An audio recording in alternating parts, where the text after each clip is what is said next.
What's up, y'all? Welcome into another edition of DNVR Rams Live, presented by our friends at Branded Bills. Head to brandedbills.com, use that code BBDNVR for 15% off your first order. We've got a loaded Friday morning show for you. A lot to dive into as we head into the weekend here. I've got the holiday schedule coming up, so unsurprisingly, a little bit of chaos before we get to the 4th of July and all that kind of stuff. We're going to be talking Texas State and their seemingly inevitable addition to the Pac-12 based on all the national reports. An invite will be formally expected like today. Texas State will be calling a meeting on Monday to have the Board of Regents vote on it. Obviously, that Tuesday deadline of July 1st is significant, as their buyout will jump from $5 to $10 million to leave the Sun Belt. But all signs seem to be pointing to Texas State being the 8th football member. So we're going to start by talking about that. In the second half of the show, I'm going to be giving a couple of thoughts on Nique Clifford landing with the Kings. I'm going to be joined by my good friend Tyler King of the Denver Gazette. I'm going to pick his brain on that. We'll talk Tanjay landing with the Jazz, player development, which has been great at CSU. A really nice track record these last couple of years, which you love to see. But yeah, a lot to get into today. Sorry, I was pulling up the notes here. My screen got frozen. But let's talk Texas State and the Pac-12 before we talk about Nique landing with the Kings, his fit in Sacramento, all of that. I'm going to try and just give the pros and the cons. I'll wrap it up at the end. I'll try and be as fair as possible here, because I think there's going to be a lot of really bad takes that come out of this. I think you're going to see a lot of disingenuous commentary. I think you'll see people that throw a fit about it. I will admit that it's not a move that has me jumping with joy or anything like that. There are a couple options that I would have preferred if they could have made it happen. But there's a lot of factors that come into play here. The buyout's a big factor.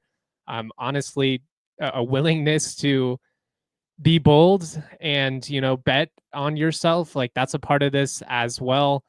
The Pac-12 went after UNLV. They weren't willing to be bold. They went after Memphis. They weren't necessarily willing to, put up the money. Texas State is a growing school. It's obviously in the heart of the football capital of the world in Texas. There's a reason that all of these leagues, including the SEC, have made an effort to get into Texas from a recruiting standpoint, from a visitability standpoint. There are a lot of pros to that. The OG Pac-12 back in the day tried really hard to get into Texas. They went after Texas Tech a couple of times. A&M, before they went to the SEC, I think at one point Texas was close to going to the Pac-12. So, I mean, it's been something that all the leagues have had an interest in for years. The Mountain West obviously expanded. It added TCU back in the day. They've taken a hard look at other Texas schools over the years. For various reasons, it hadn't really worked out, and some of that has to do with the fact that the premier Texas brands are already accounted for. I mean, I think that's fair to say. I think even Texas State fans would recognize that it's not the University of Texas, it's not A&M, it's not even Tech or some of those other big brands, the TCU at this point. But it is a school that's growing. It's got an enrollment of roughly 40,000. I think the spring numbers were like 37,567 based on some facts I found from their website. It's a 6% increase from 2024, and that keeps up with the growing trend. This is a school that's growing pretty rapidly by the year. It's about 40 minutes from Austin, so it's a place that is growing as well. It's an athletic department that is committed to growing. We'll say that's definitely part of this equation and part of their appeal. Their athletic budget is roughly between $35 and $40 million. The last official numbers I could find from 2022 were like around $37 million. Based on all the reporting I've seen, it's around $40 million, which is an area that they're going to need to substantially improve over the years. I mean, even Nevada, I think, is like 54 million. CSU is closer to like 75. So they're going to have to make a major investment into athletics. I'm sure that was a part of the negotiation process. And obviously, getting a bigger media rights deal, whether they're a full share member, which would be less appealing to me, If they're able to come in at a reduced share, which is what John Canzano is reporting, that it won't be a quote full bowl of soup, that makes it an even more sensible play. Just when you look at the options currently on the table for the Pac-12, ultimately you get another football member. You had to get to 8 before 2026, or this whole thing falls apart. You took a run at UNLV. They get the sweetheart deal from the Mountain West. I still would argue that I'm not sure that payday they were promised is going to really come to fruition. I guess we'll see based on how this whole mediation process and the poaching penalties and how that all plays out. I'm sure they'll get something. I just don't think it's going to be the massive number that they were promised. And then you look up long term, really what is the future for the Mountain West without Boise State, without San Diego State, without the premier brands. I'd make the same argument about the American and Memphis. I do think there's some validity to a school like Memphis not wanting to significantly increase its travel budget for all sports for a payday that maybe isn't going to be a significant jump from the AAC. I do think the Pac-12 will get more than what the AAC currently has, but the question obviously is it enough to justify a major increase in travel funds? On top of that, you've got the exit fees and everything that go along with it. So it's a lot to put down up front for a move that is a gamble objectively. Like there's no guarantee that this is all going to pay off or anything like that. But I just get tired of a lot of the commentary. For one thing, it's not a 1-year play. The Pac-12 in 2026 is not necessarily the Pac-12 in 2030. You add Texas State now, at the very minimum, you assure that you can maintain your FBS status as a conference. It especially if you're able to get them in at a reduced share. Let's say you got them in at a 50% share or even a 60% share. Are you then able to take the other 40% and go get somebody like St. Mary's and really lean into, basketball? I do think there are some potential creative options that the Pac-12 still has here that can maybe increase the general interest in them. If you go and you add St. Mary's from a basketball perspective, that league's really, really exciting. Now, maybe you open up the possibility of a football only membership with Memphis that also has some type of non-conference basketball agreement scheduled into it. Memphis could move the rest of their sports to the Big East. You could do the same thing with UConn, who's, really been looking for a home for their football program. Obviously, that would be quite a bit of a haul. The optics of a team like Connecticut being in the Pac-12, it feels a little bit silly, admittedly, but that is where we're at with the current landscape of college athletics. And I see all these people with their disingenuous, snarky takes. Oh, it's just the same Mountain West, or this was a completely pointless move. Well, if you double your media rights deal, was it pointless? If you go from being associated with Nevada and San Jose State to Washington State and Oregon State, is that not really a lateral move? I would argue not even close. When you look at the metrics, when you look at the success from a football and basketball standpoint, the schools that are going to be on the Pac-12 side versus the Mountain West side, it's not even close. And the other thing that just really annoys me about all this is you see the comments, oh, they're calling themselves the Pac-12. It's nothing like the old Pac-12. It's not. We never claimed it was going to be. What these schools are trying to do is make the best of a bad situation. They're trying to react to something that's been forced upon them, thanks to schools like Texas and Oklahoma making the jump to the SEC and everything that's, transpired since then. Oregon and USC and UCLA and Washington all going to the Big Ten, and then ultimately the Pac-12 imploding with the remainder of the schools ending up in the Big 12 and a couple of teams in the ACC. When I see the snarky ridicule from some of these people, especially the ones associated with schools like Texas and Oregon, who are a big part of why we're all in this weird situation in the first place. Like, we were all on a sinking ship. Texas and the Big Ten, they took the big life rafts, the comfy ones. They floated off to an island while the rest of us were still stuck on that ship. Basically, the Big 12 and the ACC, they were able to grab like the next remaining rafts, and everybody else, we were stuck on this sinking ship. And we've tried to patch together a life raft to be able to make it out of this mess. And I guess I would point out to anybody that's, being a snarky asshole about this, like, what are these schools supposed to do? Are they supposed to just sit idle and not do anything and just fall into irrelevancy and basically have spent all this money? Schools like San Diego State, CSU, Boise State, they've made a major investment into athletics over the last 10, 15 years.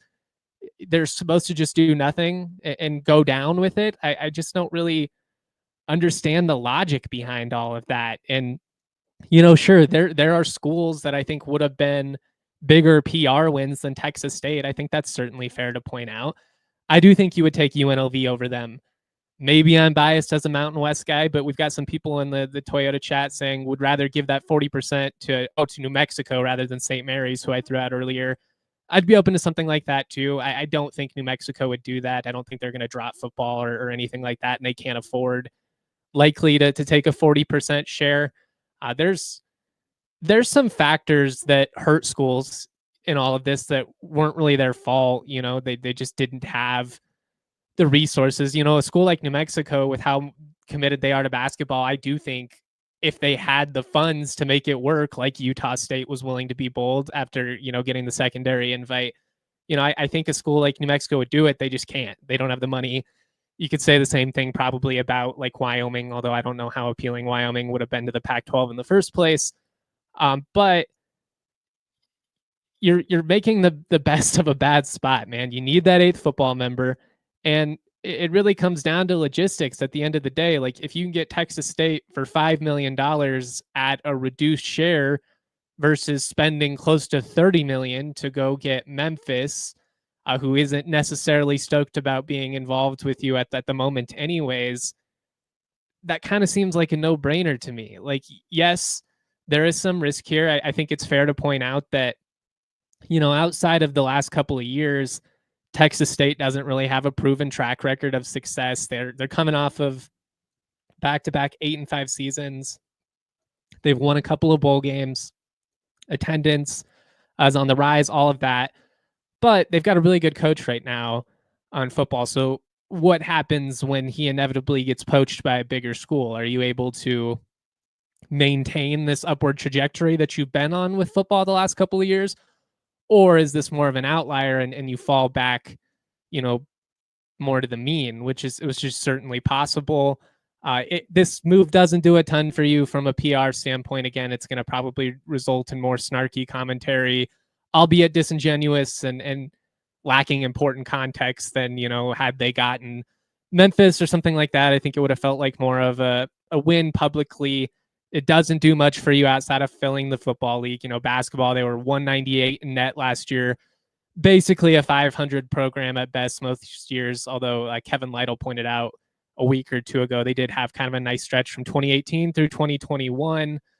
You're adding a school that has very little track record, but and a major hill to climb. He pointed out again, like, they're going to have the lowest athletic budget in the league by far. But the location is a plus, and that's where a school like Texas State makes a lot more sense than a team like New Mexico when you factor in the buyouts, when you factor in the geography of it all, when you factor in the potential of them coming in at a reduced share versus a full share. Like, there's a lot of reasons why this decision makes sense for the Pac-12. Now, admittedly, like, you want to see the league build off of this. I've said that quite a few times now. The Pac-12 of 2026 isn't necessarily the Pac-12 of 2030, and you kind of hope that's not the case, right? Like, you hope this is a league that generates some traction both with football and basketball, and I do think there's some unique options on the basketball side that the Pac-12 will lean into. They've already proven that by adding Gonzaga as a full member. They are going to value basketball because basketball is a value element of what the Pac-12 has to offer. Yeah, we could do a doubleheader with the Big East on TNT, who's going to have money to spend and content to fill after losing the NBA. I just think that this gives you options down the line. It's a sensible move. It's not necessarily a home run. It's not one that I think gets anybody jazzed, myself included. But I think there's potential here with what they can be. And I think having access to a market 40 miles outside of Austin, a school with 40,000 alumni, plus, CSU's got a lot of alumni in Texas, which that's always nice, giving you an opportunity to sell tickets and stuff. There's there's room to grow. There's a lot to work with here. And I just think that the people that are being snarky and saying it's the same Mountain West, well, no, it's not even close. I've had some people, even people I respect, who are probably listening to this podcast down the line, who have made comments like, oh, I think UNLV and Memphis are going to get the last laugh in the end because they're going to, have sweetheart deals and get to beat up on easier conferences. I guess, maybe. I've already pointed out that I'm not sure where the Mountain West goes from here for a broadcasting standpoint. How are you going to get the same money when you just lost all your flagship brands? Now you lost CBS, who had been your main institutional partner for, 15 plus years. Where are their games going to be shown? Somebody beats up on the MAC every year as well, but it doesn't necessarily mean that anybody gives a crap. I would say if you're Memphis, yeah, you're going to dominate basketball and football in the American, but you're sitting there when all of your peers have already left. And I don't know, at least you're trying. That's, to me, it may not be the full home run in the end that we hoped it would be. And I certainly still think that it could be. But I would sure as hell rather go down swinging than be content being associated with a couple of athletic programs that just didn't have any real chance of remaining relevant in the modern landscape. And it does suck that all of this has happened. I'm not trying to come on here and sound like some pretentious prick. It's not that I'm like rooting for the demise of some of these other schools. I've said that a lot of times. I'm not anti-Mountain West at all. I've been a Mountain West guy my entire life. The game has changed significantly in the last 5 years, and you have to do something or you're going to get left behind, because you basically already have, right? The bigger leagues have made it clear where these other schools, including Boise, including CSU, where they currently stand in the grand scheme of things. They've had multiple opportunities to add, some of these Mountain West teams, and they didn't. So the Mountain West teams had to take a matter into their own hands. And I'm excited about what the possibility can be.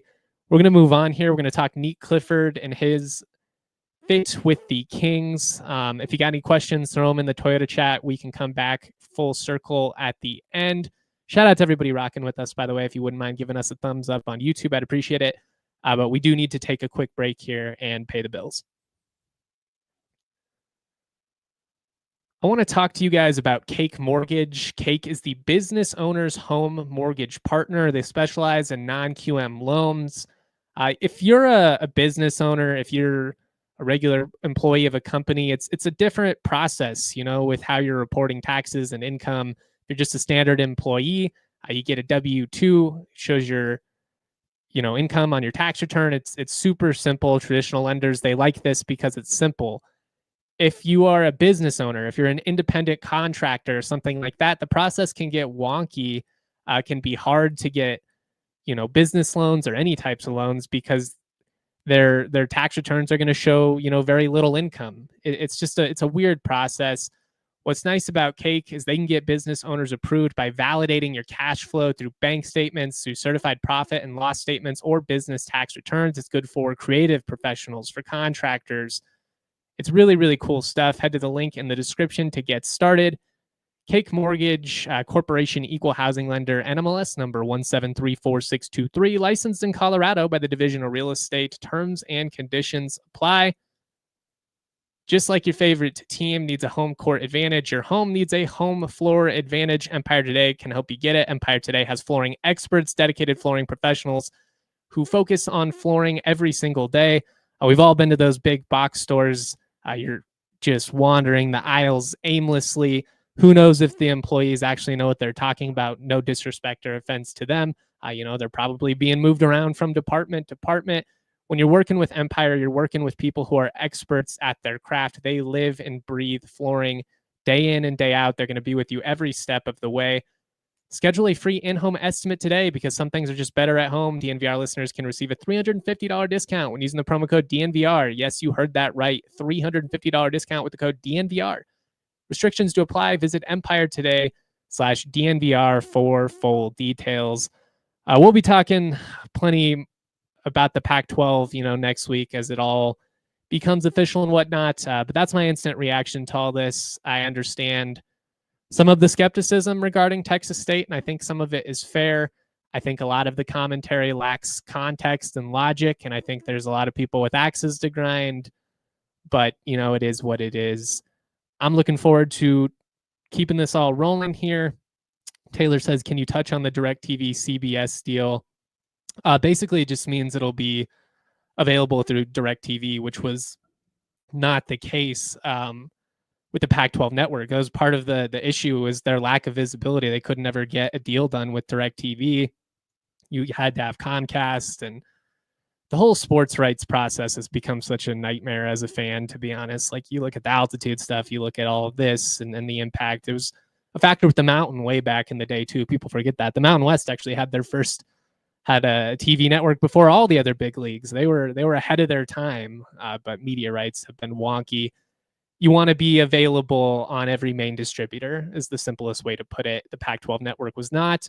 As of right now, and these things are always fluid, the Pac-12, the future Pac-12 will be available through, Comcast, DirecTV, all the major cable providers, which is where you want to be.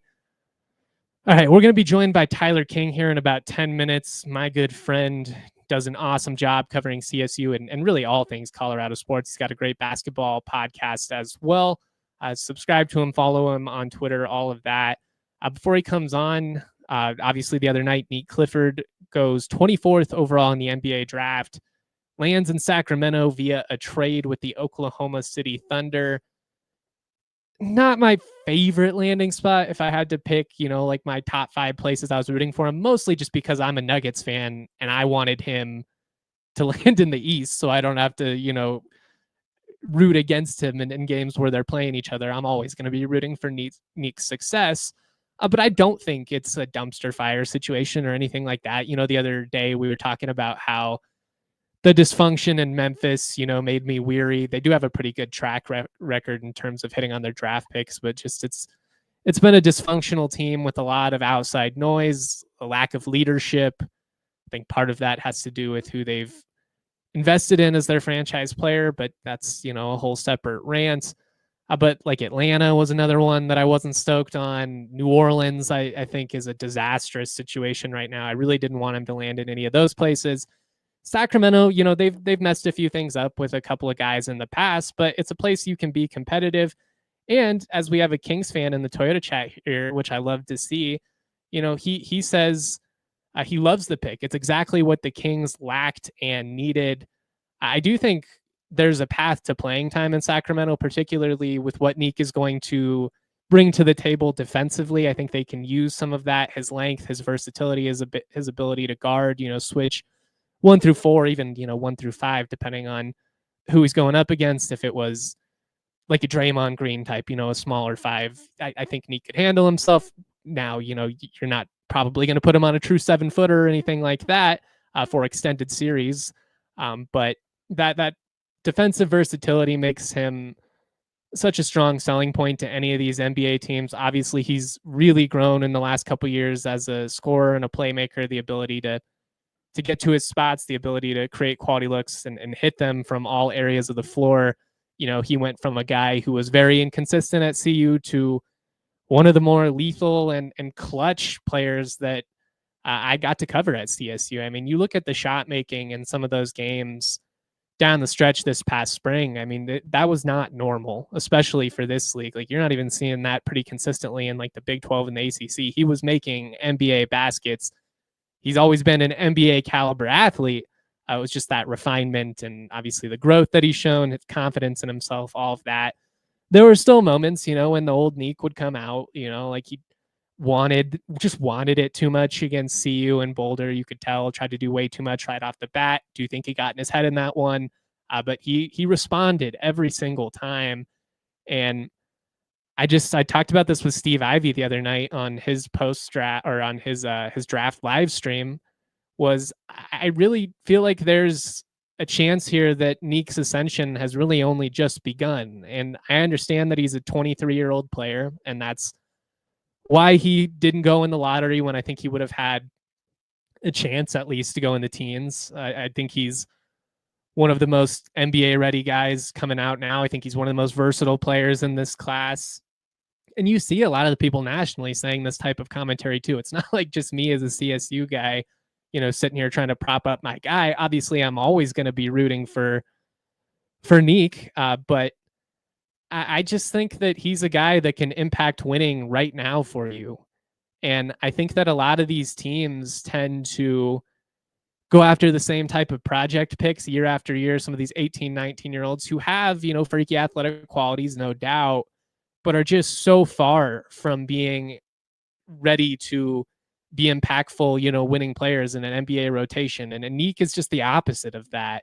And what's cool is I don't think that he's necessarily a finished product. I think his growth offensively, I mean, if he continues to shoot at a high clip from outside, the possibilities are pretty endless for him. And I really do feel like the sky is the limit for a guy like him. And it would not surprise me at all if 5 years from now we look and not only is Nique, well on his way to being, the most established, NBA Ram, there've been a few, but I think Nique has an opportunity for some longevity here.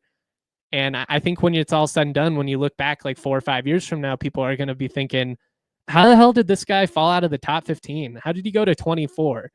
I mentioned it even on Wednesday morning that the pre-draft projections had trended a little bit more with him in the 20 to 25 range than the 15 to 20 range where he was pretty consistently a couple months or over the last couple months. I think that has to do with some of the teams that made trades, Orlando, Indiana, Atlanta, some of those teams that were, kind of widely forecasted to be in the mix for him. But I'm really excited about what Nique can be. I'm excited to get Tyler's perspective on all of it. We're going to have him on here in just a second. So we're going to talk more Nique. I did just briefly, before we brought him on, want to shout out John Tonje as well, who went 53rd overall to the Utah Jazz. Obviously an All-American at Wisconsin this past season, but he's a Ram through and through. I mean, he played 4 years at CSU. He graduated from CSU, had a ton of great moments, was a part of the NCAA tournament, part of the ascension of the program, all of that fun stuff. Because of the wonky COVID stuff, he had another year and used it to his advantage. Got a nice little payday via the portal, which he wouldn't have gotten elsewhere, or he probably wouldn't have gotten in Fort Collins at the time either. So I'm just happy for him that it's worked out, and it's a pretty cool story. Like, we've talked a lot about Nique's rise over the years, and going from a guy who was being recruited over in Boulder and kind of an afterthought at CU to the star he became at CSU. But I mean, John Tonje had one other offer in high school other than CSU. It was Nebraska, Omaha. He committed to CSU on the spot. I think he was surprised he even got recruited by a program like CSU. And from where he was at when he came into the program to where he's at today, I think you could make an argument his growth as a player has been even more significant than Nique's has been. And I think there's a chance for him to be a rotational NBA player, especially if he can shoot the three ball at a high clip, continue to grow as a defender. He's got a nice frame. He offers some length, not quite as versatile as Nique. The handle's not quite as strong either. And he's definitely not going to be the ball dominant player in the league that he was at Wisconsin this past year.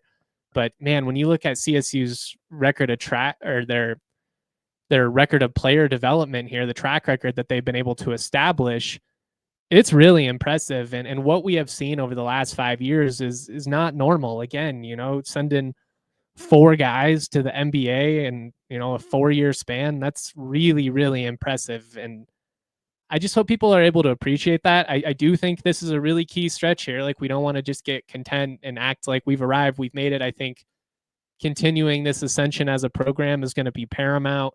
You're at such a key moment right here. And again, like with what the Pac-12 can be from a basketball league, I think now is the time. Like, now is the time to strike, continue going to the tournament, continue sending guys to the league. And, who knows, if we look up 10 years from now, I don't think it's unrealistic for CSU to be viewed as a San Diego State-esque, basketball program where it's like maybe you're not a national championship contender most years, but you've got a good chance to make the second weekend of the tournament any given year. And from where this program was at, post Stacy to now, Nigon tweeted it, and I got to agree with him.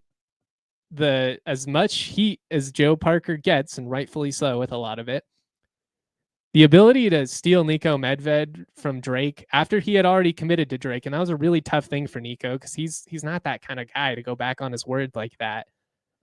To be able to pull him and save the program like that was one of the more significant moments in school history.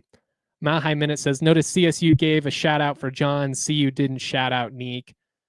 I'm not surprised, just given that he transferred to an in-state rival. It probably would have gotten trolled by Buffs fans and CSU fans, to be fair, had they done that.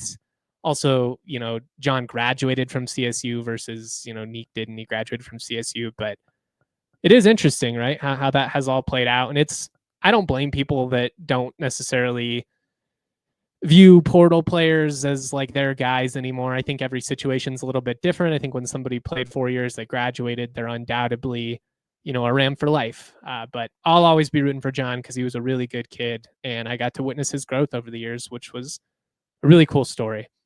We're going to get Tyler King on the show here. I do got to shout out a couple other partners real quick, and then we'll get Tyler's thoughts on Nique, CSU basketball, ask his thoughts on the future Pac-12 as well. But let's shout out our partners. Whether you need snapbacks, truckers, fitted beanies, or tees, Branded Bills has you covered with performance and style. If you're looking for gear to make your brand stand apart from the crowd, Branded Bills has you covered with the best custom headwear.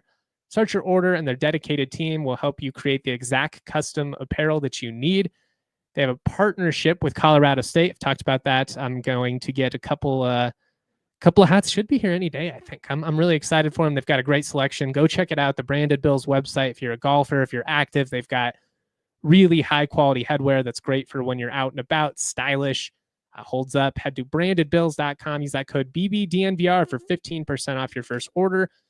I also want to shout out Mando, a men's deodorant brand that's hyper-focused on keeping every aspect of a man's body smelling fresh and clean, and they mean every aspect. Your pit, your balls, your grundle, your butt crack, and more. You can put it anywhere. If it's a stink zone, you can put Mando on it. It's smelly season. Do not let your smelly self ruin everybody's vibe. I'm a sweaty guy. I got a deodorant up. I'm at peace with it. You can be too. Mando's starter pack. Perfect for new customers. Comes with solid stick deodorant, cream tube deodorant, 2 free products of your choice, plus free shipping as a special offer for our listeners. New customers get a $5 discount off that starter pack with the exclusive code. That equates to over 40% off your starter pack. Use that code DNVR at shopmando.com. That's SHOPMANDO.com. Please support our show. Tell them we sent you. Smell fresher, stay drier, boost your confidence from head to toe with Mando. All right. Do we have our guy Tyler King on here? I'm stoked to have him on. How you doing, man? I'm good, man. Thanks for having me on. I'm stoked to have you on. We've got a lot to dive into. Just joking at the beginning of the show, like classic, almost holiday weekend approaching. Maybe wanted to phone it in today, but we didn't have the opportunity. What was your initial reaction? I mean, we've had you on the show a billion times, so I'm not going to do the pleasantries and then all of that. What's your initial reaction, to Nique landing in Sacramento, and were you surprised he fell to 24? I wasn't surprised he fell to 24. I mean, everyone knows that listens to my podcast knows how high I was on him. I had him at number 10 on my big board that I finalized kind of the morning of the draft. I was gonna trying to cram as much tape in and watch some of the foreign guys. I didn't really get a chance to watch watch a ton of because I want to be fair to those guys too. And I'm just a hoop sicko. But I kind of felt Nique's range started at like pick 13, maybe 14 with San Antonio, and then went down to like 25. So I kind of felt like that end of the lottery to pick 25 is where I expected him to go anywhere in there. And drafts can always be weird. On draft night, you had the Chinese Jokic, as they call him, Young Hansen, went all the way. He was like a second-round pick 2 weeks ago, and now he goes to 16 to Portland. So I wasn't surprised Nique fell to 24. I was surprised the team that traded into the first round and got him, because they obviously didn't have a first-round pick in this year's draft, Sacramento, and they gave up a top 16 protected pick in 2 years in 2027. So it's not nothing to go up and get Nique at number 24. So it definitely says a lot of what they think about him, and I think it's an interesting fit for him as well. We'll see what their roster looks like at the end of the summer and going into the season, but I definitely think he's going to have plenty of runway with that roster, even if they're not a playoff contender next year, which I'm not sure if they will be, especially if they make a couple moves. But Nique's going to have some runway to grow right away as a rookie and really see how he's going to be given a crash course test on how to be an NBA player, because I think everyone is super high on him and excited about everything he's worked on over the last couple of years and all that translating. And now we'll get a chance to see it, first and foremost in Sacramento, and that'll be fun because he'll likely get to come to Denver twice during the season. But yeah, it's an interesting fit because it's not one I really pictured. I thought OKC, Portland, Atlanta, Minnesota, trying to think about all these teams. Sacramento just wasn't one, but I think they obviously like him a lot. You said a couple of things that I want to hit on there, and starting with, it did make me laugh a little bit. I probably read 200 mocks in the month leading up to the draft. Not one of them. And they didn't have a first round pick, so it makes sense. But not one of them had him landing with Sacramento. I do think there's a path to playing time, which is exciting. And as you mentioned, as a Nuggets fan, not my favorite potential outcome, not my least favorite potential outcome either. Had he been in OKC from a Nuggets perspective, that would have sucked. From a Nique perspective, that obviously they've got a chance to be contenders moving forward here.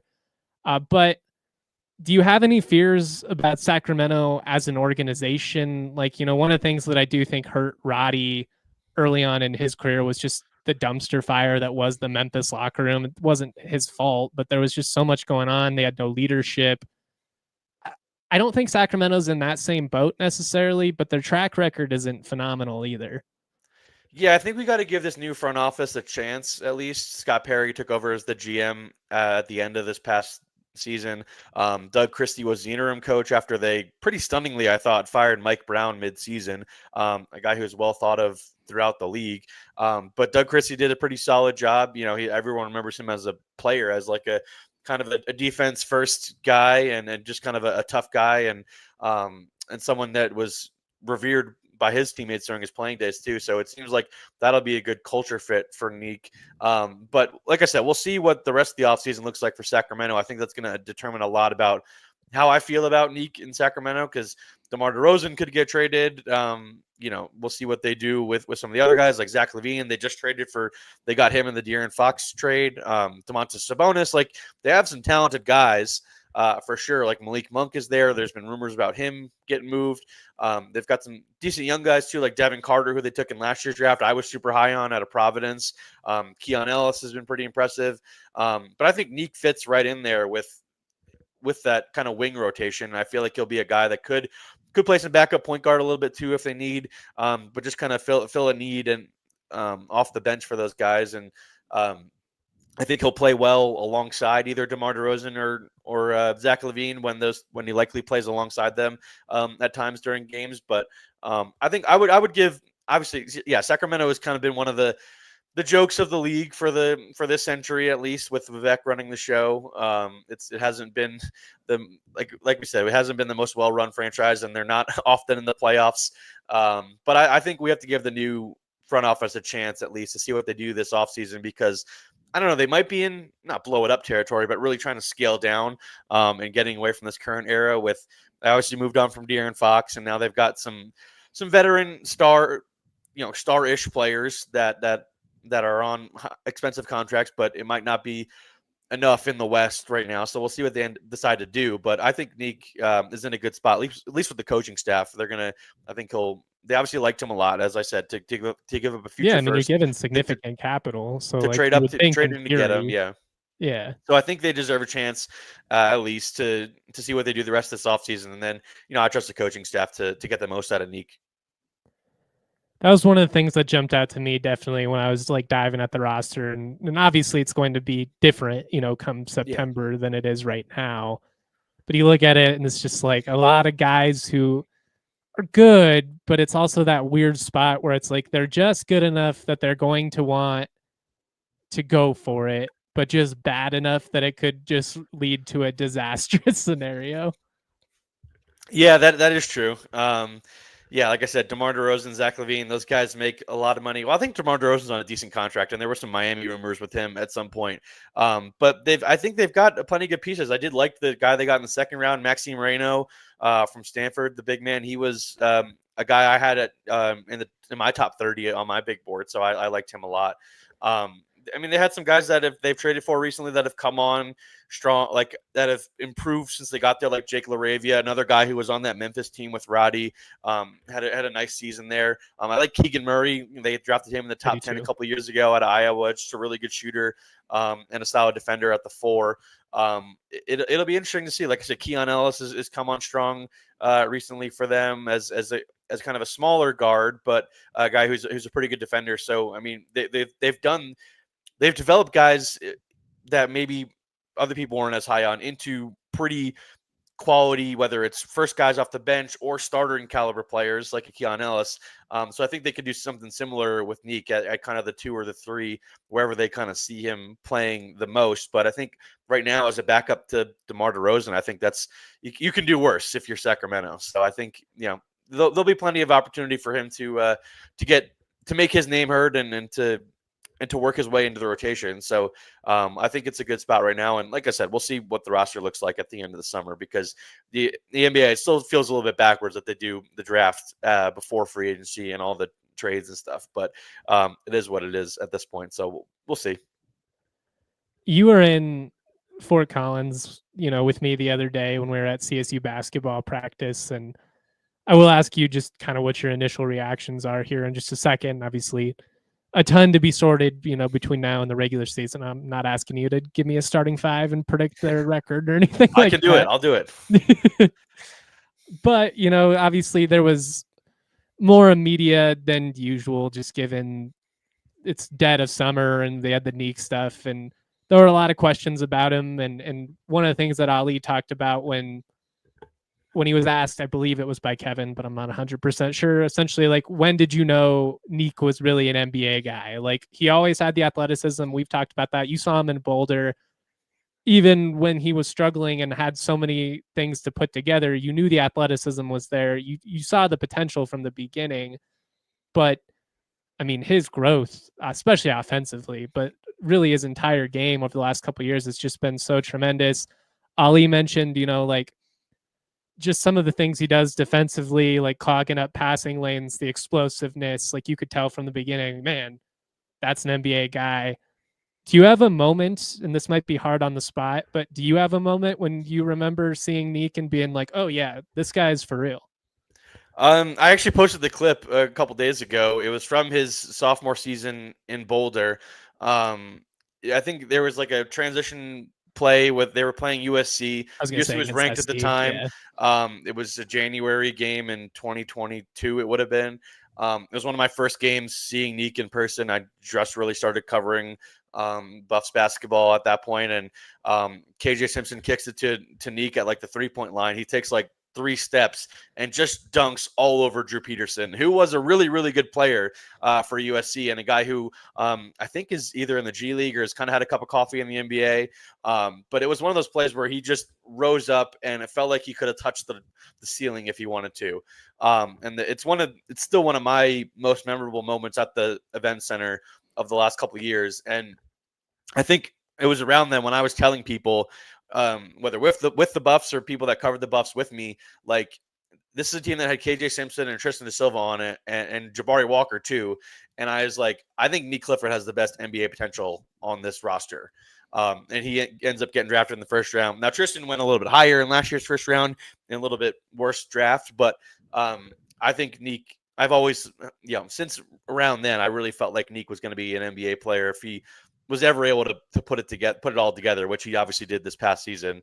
And even in ways I didn't really expect. Like, I thought he could just be a super elite 3-and-D guy in the NBA with his athleticism, and if the shot ever came around on a consistent basis. But I mean, the playmaking stuff he did this past year, and how much he's tightened up his handle. I mean, that's just really, really impressed by everything he's done the last couple of years, because it's been, over 3 years now that I felt like he had the potential to be an NBA player. So I'm super happy to see him make it, because he's a guy I've always believed in. Obviously I'm a CSU guy through and through, so I'm always going to pound the table for my guys. I'm always going to point to the things that make, my school look good. And when you look at what CSU's done, they've been to 3 NCAA tournaments in 4 years. They've now sent 4 guys to the league, if you count Tanjay, who's, obviously I going. think you should count John for sure. He's a CSU grad. He was here 4 years. Obviously his ascension, and he wasn't an All-American like he was at Wisconsin. But what does this say, as somebody who it doesn't bleed green and gold? We'll say it like that. I think you want these programs to do well. It's going to be a hell of a lot more fun for you than if they're losing and covering those types of teams. I enjoy going to the NCAA tournament, so let's exactly. keep doing that. Yeah. But like, what does that say to you and your impression of the program, and just like the trajectory that CSU is on? Do you feel like this is something they can sustain? Like, to me, going into the Pac-12 with what that league can be, like, I don't think a San Diego State level program consistently should be unrealistic for CSU given the resources that they have. No, for sure. I think that's definitely the goal, and it kind of has always been the goal for everybody in the Mountain West, is to be San Diego State, because they've been the class of the league for so long. But yeah, I definitely think CSU can keep this going. Like, why not? I mean, they obviously, Nico was the head of the snake, if you will, for this era.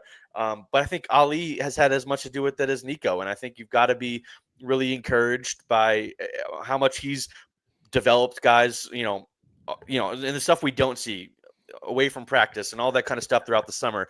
Ali Nique will tell you how many times that he was in the gym with Ali working on his game during the summer and after practice or before practice, all that kind of stuff. I mean, and they always are trying to recruit high character guys that are going to want to put the time in, before and after practice and when nobody's watching.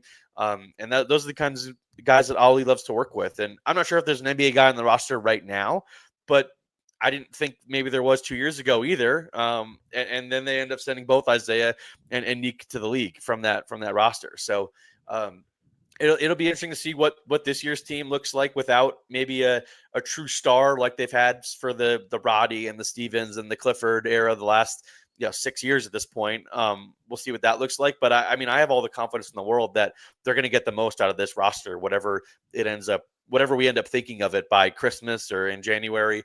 I've got all the confidence in the world that they'll get the most out of it, and I think they'll be contenders in the Mountain West, and I think they should feel really good as a program entering the Pac-12 in a year's time as well. Keep on that note. We're going to come right back to it. I got to shout out 2 more partners before we get out of here. Trucks have always been a part of Toyota's DNA. For generations, Toyota's built durable legends destined for greatness and perfect for Colorado. Whether you're conquering off-road trails or hauling the weight of the world, there's a Toyota truck that's just right for you. Check out the 2024 Tacoma. The Land Cruiser is back. It's iconic.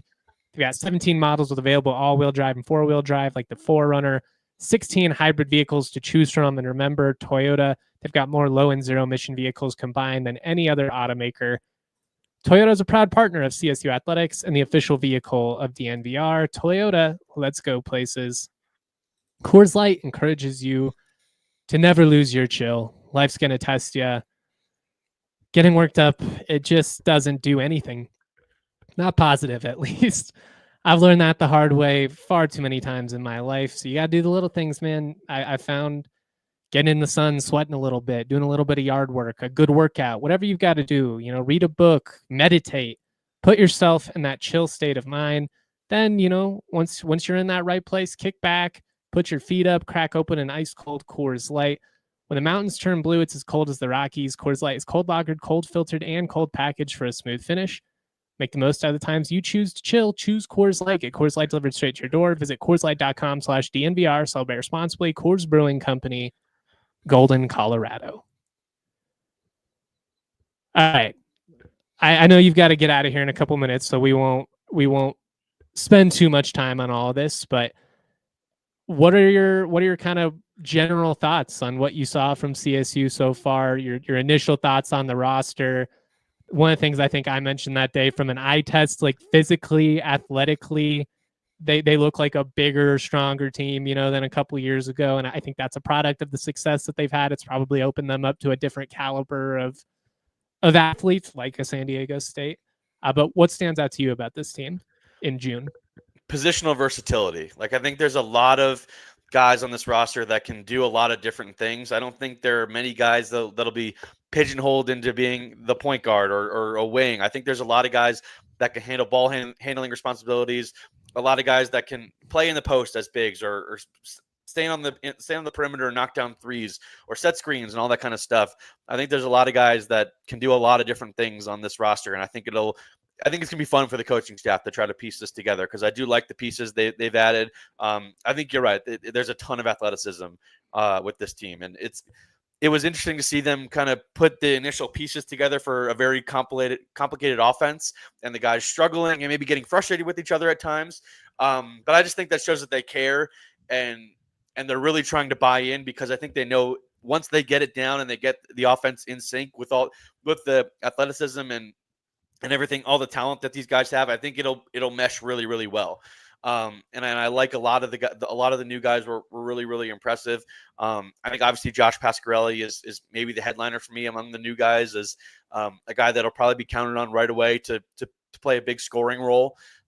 It'll be interesting to see which of the big guys really cracks into the rotation and in the starting lineup. It looks like Augie Kajulinas. I'm still trying to learn how to pronounce his name, but he was really nice. Came up, introduced himself after practice, and he was a guy I was really impressed with in watching him. The small sample size that it was, but and then Kerry Booth, the size and the athleticism just really jumps right in front, pops right in front of your eyes. It's something that I couldn't look away from, because you want to see how he looks. He still looks like he's trying to fill out his body a little bit more and trying to gain some foot speed maybe, or try to just be a little more agile on the court. But there's a player there if the staff can tap into it. And I think, if you trust anybody, it should be Ollie to do that. So, I mean, you can mention all the newcomers and even the returning guys like Rashawn. I think it's an interesting mix of guys, but I think it'll be a pretty deep team and a pretty athletic team. And one that'll be fun to watch once it all comes together. It could be similar to last year, where they're pretty slow coming out of the gates, because they're all still trying to get to know each other and play with each other. It is crazy that there is still one less newcomer than last year's team had, but I mean, having Nique come back was a big thing. So it'll feel like there's more new guys this time around, but I think you could be in for a similar type script where November might not look the prettiest, and I'm sure they'll hope to grind out the wins they have to this time around, and try to make sure the resume looks strong. But I think by January and in February again, they'll be humming as a pretty well connected group that has the capability to do a lot of different things. I'm with you. I think the ceiling is potentially high. I think the floor is going to be in flux for a while as they iron some things out. And I still feel like it could be a top 3 team in the conference, though, for sure. I do too. And, you mentioned Kerry Booth, who I've talked about a lot. I've pleaded with CSU fans to be patient, because from an eye test standpoint, physically, that guy's just different. Like, he's an NBA athlete. Like, the explosiveness, he had a transition dunk where he threw it down, and it was just one of those where you're like, oh shit, all right. Like, that's a different type of guy out there. But I would point to the Nicola Joppa route more than the Nique Clifford route year one. I wouldn't be surprised if I would be surprised if he starts, actually. I would be too. Yeah. Like, it's going to take some time with him, but the athleticism is obviously all there. He's really intriguing. This roster as a whole, I think, is very exciting. The last thing I kind of wanted to ask you here before we got out, obviously a lot of Pac-12 news. Texas State is not official, but it's one of those, like, they're expecting the offer that doesn't come out unless the offer's coming. Also, the Pac-12 isn't going to make the offer unless they know 100% it's going to be accepted. It's one of those type deals. What are your thoughts on all this? I don't know if you caught the beginning of the show, but essentially I've just pointed out, no, it's not the Pac-12 of old. It was never going to be, but it's creating the best possible outcome out of a rough situation based on how some of these other leagues have shifted. And while Texas State is maybe not a PR smash, like having everybody jump for joy or anything like that, you get them at $5 million buyout versus, close to 30 for Memphis. It seems like they're coming in at a reduced share according to, Canzano, which I think that makes it even more sensible. I'm sorry if I just stole all the talking points, but what's your What's your reaction to all this? I think it's an interesting move. Like I think it's a solid addition. Like you need to get the 8th football school. Like you have to get at some point you have to get the 8th football school to even be considered an FBS conference. And I think it's what comes after this too. Like I don't think the Pac-12 should or is done. Agreed. You mentioned the Memphis buyout. I still think that should be explored as a football only option, and let Memphis then go to the Big East for the rest of their sports. I think that would be kind of a no-brainer for everybody involved. Go get Memphis and UConn. Why not? And then, you bring in St. Mary's for basketball side. Now all of a sudden, that's a top 2 or 3 basketball league. Like that. Yeah, if you bring in St. Mary's and San Francisco and Santa Clara and really try to get the cream of the crop from the WCC, you want to keep that rivalry with Gonzaga going. And I think all the programs that you're adding from the Mountain West, like SDSU and Boise and CSU and Utah State, you're adding a bunch of good basketball programs there. And then if you try to take the best of the WCC, you add in Wazoo and Oregon State. Like I think that's a really, really good really good basketball conference. And then the football side, we'll see. It's going to be a group of 5 no matter what, even if you add Memphis as a football only program. I wouldn't be too thrilled about the UConn thing. That's kind of whatever to me.